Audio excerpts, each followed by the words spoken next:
अभी तक के अनुसंधान के क्रम में कुल 16 व्यक्तियों की गिरफ्तारी हो चुकी है और पूरे के पूरे इस नेटवर्क का उद्भेदन 24 घंटे से भी कम समय में पुलिस के द्वारा कर दिया गया है। नमस्कार, न्यूज़ फॉर नेशन देख रहे हैं। मैं हूं अनिल।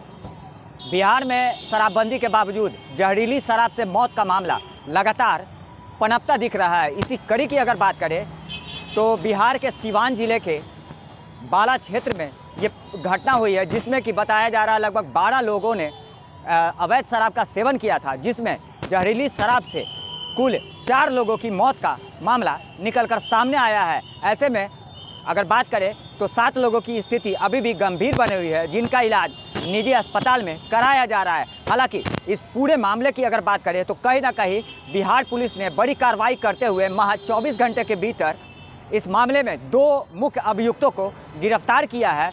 वहीं उन पे विभागीय कार्रवाई भी लगातार जारी है। इस मामले की अगर बात करें तो कुल 16 लोगों पर एफआईआर करते हुए उन्हें गिरफ्तार किया गया है। आइए इस पूरे मामले पर क्या कुछ कर रहे हैं बिहार एडीजी मुख्यालय जीएस गंगवार, सीधे सुनवाते हैं आपको।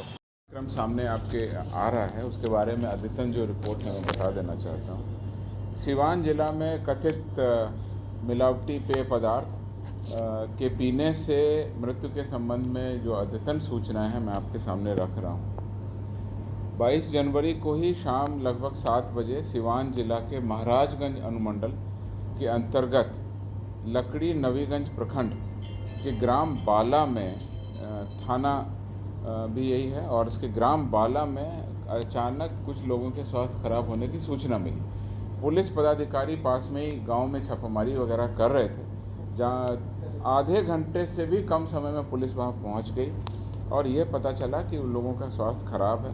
तत्काल सभी प्रभावित लोगों को ग्राम बाला से एम्बुलेंस तथा अन्य वाहनों की सहायता से सदर अस्पताल सीवान पहुंचाया गया।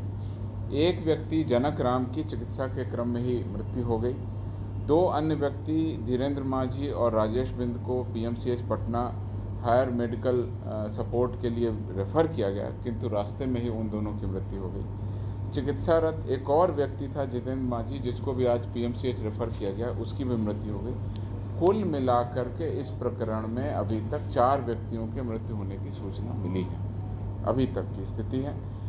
शेष 7 व्यक्ति सदर अस्पताल में चिकित्सारत हैं, उनकी स्थिति सामान्य है। ग्राम बाला में स्थानीय पुलिस प्रशासन और बाकी जिला प्रशासन कैंप कर रहा है। डीएम और एसपी के द्वारा भी घटनास्थल का भ्रमण किया गया है और अभी मुझे सूचना मिली है कि वहां पर डीआईजी भी घटनास्थल के लिए प्रस्थान किए हैं, अभी वो थाना पर पहुंच गए हैं। कुल मिलाकर के सारे प्रकरण की गंभीरता और गहनता से पूरी जांच की जाएगी। लोगों से यह भी अपील की जा रही है कि यदि कोई अस्वस्थ है तो सामने आए, उसे भी अविलंब चिकित्सा व्यवस्था मुहैया करा दी जाए। अभी तक के अनुसंधान के क्रम में कुल 16 व्यक्तियों की गिरफ्तारी हो चुकी है और पूरे के पूरे इस नेटवर्क का उद्भेदन 24 घंटे से भी कम समय में पुलिस के द्वारा कर दिया गया है। जो बात अब तक प्रकाश में आई है अनुसंधान के क्रम में 16 व्यक्तियों की गिरफ्तारी है, उनसे और भी गहन पूछताछ की जा रही है। उसके आधार पर और भी छापामारी की जाएगी और जो डेवलपमेंट होगा हम लगातार आपको अपने सोशल मीडिया हैंडल से आपको बताते रहेंगे। इसमें जो बात प्रकाश में आई है उसमें ये समझ में आया कि मुख्य अभियुक्त था संदीप चौहान, जिसको पुलिस ने गिरफ्तार कर लिया, और उसका एक भाई है दीपक चौहान, वो ग्राम बेलदारी टोला थाना दरौंधा जिला सीवान का रहने वाला, इसको भी पुलिस ने गिरफ्तार कर लिया। इन दोनों के द्वारा सैनिटाइजर बनाने के नाम पर एथेनॉल कंपनी से स्प्रिट मंगाया गया था। इस स्प्रिट को उनके द्वारा मंटू बिंद और उसके भाई सुरेंद्र बिंद, जो ग्राम बाला के रहने वाले हैं जहां पे ये घटना हुई है, उनको दे दिया गया। मंटू बिंद 2 शराब के कांडों में पहले जेल जा चुका है, पुलिस ने इसको भी गिरफ्तार कर लिया। और उसका भाई जो सुरेंद्र था, जिसको कि ये स्प्रिट और जो इस तरह का पदार्थ दिया गया था, उसको भी पुलिस ने गिरफ्तार कर लिया। उसके बाद ये पता चला कि इसने बाला गांव के 5 व्यक्तियों को ये दे दिया था बांटने और खुद पीने के लिए। उसमें से 2 व्यक्ति धीरेन्द्र माझी और नेता बिंदु उसी पेय पदार्थ को पीने से मर गए, उनकी मृत्यु हो गई। तो इस तरह से पुलिस के द्वारा कैसे छानबीन के क्रम में आगे बढ़ते हुए कार्रवाई की गई। जो स्प्रिट आपूर्तिकर्ता थे संदीप चौहान और दीपक चौहान थाना दरौंदा के। पुलिस ने जब उनके घरों में छापामारी की, जो वहाँ से दूर है, उनके पास से 50 लीटर स्प्रिट जैसा पदार्थ और एक बोरा फिटकरी जैसा सामान बरामद किया गया। उसकी जांच की जा रही है। उनके द्वारा पूछताछ में पुलिस को ये पता चला कि 18 जनवरी को ही मुजफ्फरपुर एवं कोलकाता से ट्रांसपोर्ट के माध्यम से उनके द्वारा एथेनॉल मंगाया गया था। जब पुलिस की आगे छापामारी हुई तो मुजफ्फरपुर से जो ट्रांसपोर्ट कर ला रहे थे ट्रांसपोर्टर दिनेश तिवारी, जो आदर्श नगर के रहने वाले हैं सिवान के, उनको भी पुलिस ने गिरफ्तार कर लिया। और एक नीरज दुबे हैं जो भदोही उत्तर प्रदेश के हैं, वो भी इसमें इन्वॉल्व थे, उनको भी पुलिस ने गिरफ्तार कर लिया। मंटू बिंद और सुनिंदर बिंद को तो ग्राम बाला से गिरफ्तार कर ही लिया गया। इस प्रकार से अभी तक इस कांड में कुल 16 व्यक्ति गिरफ्तार हुए हैं, जिसके बारे में मैं बता देना चाहता हूँ। ये 16 व्यक्तियों में जो डिटेल है, शराब बनाने वाले 3 आदमी हैं, मंटू बिंद, सुदेश बिंद, नागेंद्र माझी। इथेनॉल सप्लायर के 2 लोग हैं, दीपक चौहान, संदीप चौहान, और अन्य सीता बिंद, बसंत बिंद, दिलीप शाह, हरेंद्र शाह, नीरज कुमार, ये शराब बनाने वाले हैं, कुल 10 लोग। और इसके अलावा दुर्लभ राउत, शंकर माझी, ये भी शराब बनाने वाले हैं। मोहम्मद निसार, अभी सूचना आई है, उनको भी गिरफ्तार किया गया, थाना मिठनपुरा, जिला मुजफ्फरपुर से। यह कोलकाता से इथेनॉल मंगा करके इनके द्वारा दीपक चौहान को दिया गया।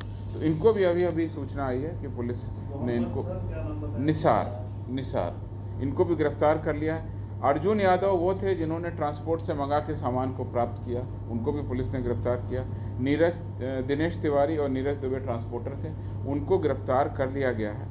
तो ये भी हमने सूचना आपको अद्यतन अप टू डेट जो इन्फॉर्मेशन है, 16 लोगों को पूरे इस प्रकरण में किस तरीके से ये व्यापार किया और किस तरीके से ला करके एक दूसरे ज़िले में ला करके, फिर किस तरह से सिवान में ला करके उस गांव में पहुंचाया गया, पूरी की पूरी खेप को हम लोगों ने इस तरह से पकड़ा।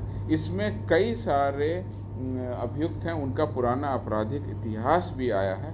जैसे कि मंटू बिंद जो है वो 2 कांडों में, बसंतपुर के 2022 और 2020 के 2 कांडों में आरोपित रहे हैं। सुदेश बिंद 2 कांडों में, 17 और 2020 के 2 कांडों में वो आरोपित रहे हैं। सीता बिंद भी 2 कांडों में रहे हैं, 2021 के दोनों कांड हैं। बसंत बिंद ये 2022 के एक कांड में आरोपित रहा है। नागेंद्र माझी ये भी 2022 के एक कांड में आरोपित रहा है। दिलीप शाह, हरेंद्र शाह का भी एक और दीपक चौहान का भी एक पुराने कांड का आपराधिक इतिहास है। बाकी अन्य का आपराधिक इतिहास पता किया जा रहा है। जाहिर सी बात है, जिस तरह से बिहार में शराबबंदी के बावजूद अवैध शराब का सेवन करने वाले कहीं ना कहीं काल के गाल में समाते हुए नजर आ रहे हैं, वहीं अगर बात करें तो जहरीली शराब से सेवन से मौत के मामले में लगातार इजाफा देखा जा रहा है। ऐसे में अब क्या पुलिस उन पर कार्रवाई करती है और इस मामले में अभियुक्त कहां से स्प्रिट लाया था, इसकी भी जांच करते हुए पुलिस दिख रही है। लगातार हमारी छोटी बड़ी खबरों से अपडेट रहने के लिए देखते रहें न्यूज़ फॉर नेशन।